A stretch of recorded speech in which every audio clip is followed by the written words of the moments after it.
Founding fathers were pretty smutty to begin with, it's just that the presidential brothel visits have been whitewashed from American history textbooks.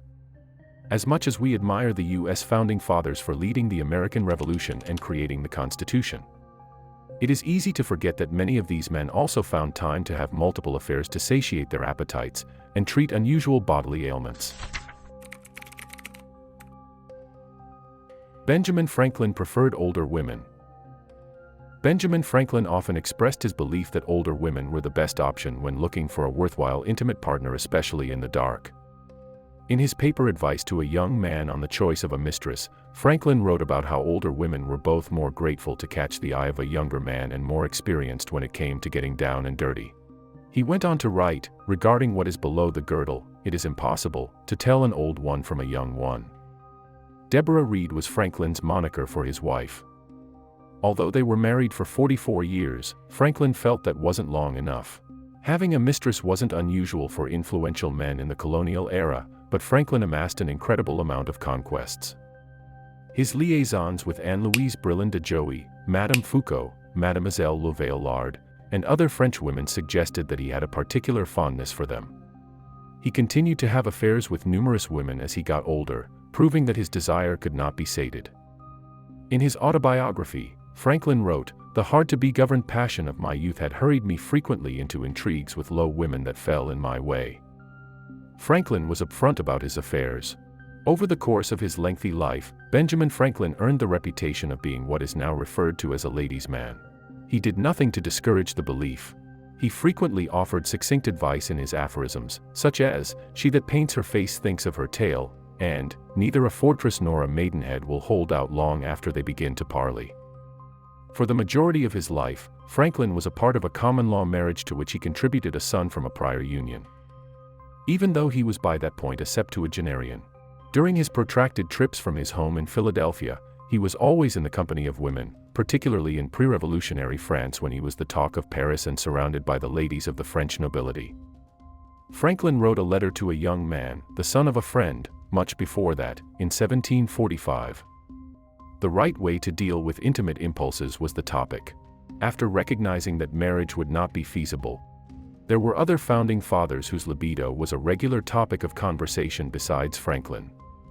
James Madison's lack of appetite drove his wife to other men. James Madison's wife, Dolly Madison, was widely known to conform to hyper-feminine beauty standards. As a buxom woman with a mouth which was beautiful in shape and expression, James's figure was rather slight. He was 5 feet 4 inches and weighed only about 100 pounds. Dolly was said to be stunning and 3 inches taller than he was. Every time she passed, men would be in pouts due to her grace. Despite the fact that she was beautiful, James didn't seem to be very intimately interested in her. After all, as the 4th President of the United States, he was quite busy. It was claimed that his gorgeous wife turned to other guys because of his lack of amorous passion for her. Thomas Jefferson had an affair with a slave. It was one of the first major sex scandals of the young nation, and debate over what is and isn't true continues to this day. The fact that Thomas Jefferson probably sired children with his slave, Sally Hemings. Although there had long been rumors of his liaison, the scandal didn't really take off until political journalist James Callender revealed in 1802 that Jefferson had kept one of his own slaves as his concubine. Abolitionists who opposed him in the North made use of the tale to their advantage. If the rumors are accurate, Thomas Jefferson did not treat John Walker, his neighbor, particularly kindly. Walker said that Jefferson frequently attempted to seduce his wife while he was abroad in a letter to Henry Lee, who, it should be remembered, was one of Jefferson's adversaries. Walker claimed that one evening Jefferson was discovered in his house, in his shirt ready to seize Mrs. Walker. Hemings was Jefferson's slave concubine. It is believed Jefferson may have fathered some of her 6 children.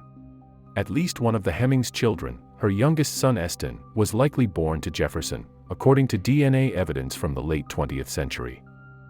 The fact that Hemings had 6 pregnancies and that each one can be traced back 9 months from the date of birth by using information from Jefferson's farm books is one of the relationship's more intriguing aspects.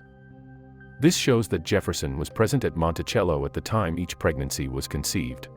George Washington was subject to accusations of affairs throughout his life. Loyalists and British intelligence made many attempts to undermine Washington during the Revolutionary War by writing about his relationships with slaves, servants, and the wives of his officers, as well as the resulting existence of illegitimate offspring. Many of these tales were revived by political foes throughout his presidency, particularly in the second term, and others are still spread by revisionists today. Although he adopted her children from her previous marriage, Martha was a widow when she married George. Washington never had children of his own with his wife Martha.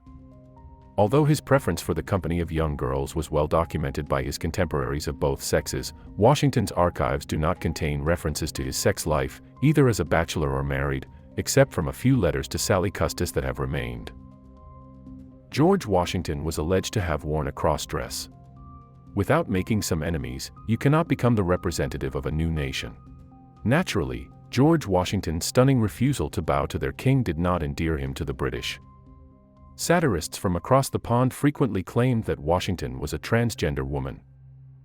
Benjamin Rush thought masturbation caused tuberculosis. When the Founding Fathers lived, medicine was a little bit different. Consider the bizarre opinion on self-pleasure held by Benjamin Rush, a famous doctor and a signer of the Declaration of Independence. He was adamant that masturbation, or self-abuse, resulted in seizures, TB, and memory loss. The anti-masturbation wave began with a Swiss doctor, Tizot, and his wildly popular pamphlet, published in 1741, called Onanism, or a treatise on the disorders of masturbation. Dr. Tizot proclaimed that the act drained the body of vital fluids, causing wasting illnesses like tuberculosis. Some 19th-century inventors patented devices to stop the act, including a genital cage that held a boy's thing and scrotum with springs, tying the person's hands. An alarm sounding when an election occurred. John Adams tried really hard to be cool. John Adams wasn't very good at dirty talk. He found himself too pure and moral to flirt or joke about anything indecent. He strongly believed intimacy should be saved for marriage and didn't like women who flaunted themselves with scandalous things like exposed ankles. With that in mind, it's amusing to hear about how Adams tried to fit in.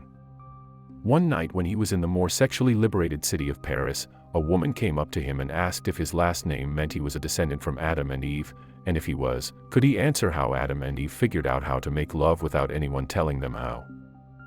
Trying to be cool, Adams responded by saying he was definitely Adam and Eve's descendant, and added that, the subject was perfectly understood by us, whether by tradition I could not tell, I rather thought it was by instinct, for there was a physical quality in us resembling the power of electricity or of the magnet, by which when a pair approached within a striking distance they flew together like the needle to the pole or like two objects in electric experiments. He wrote later how badly he wanted to add that their union came about in a lawful, married way, but didn't want to lose face.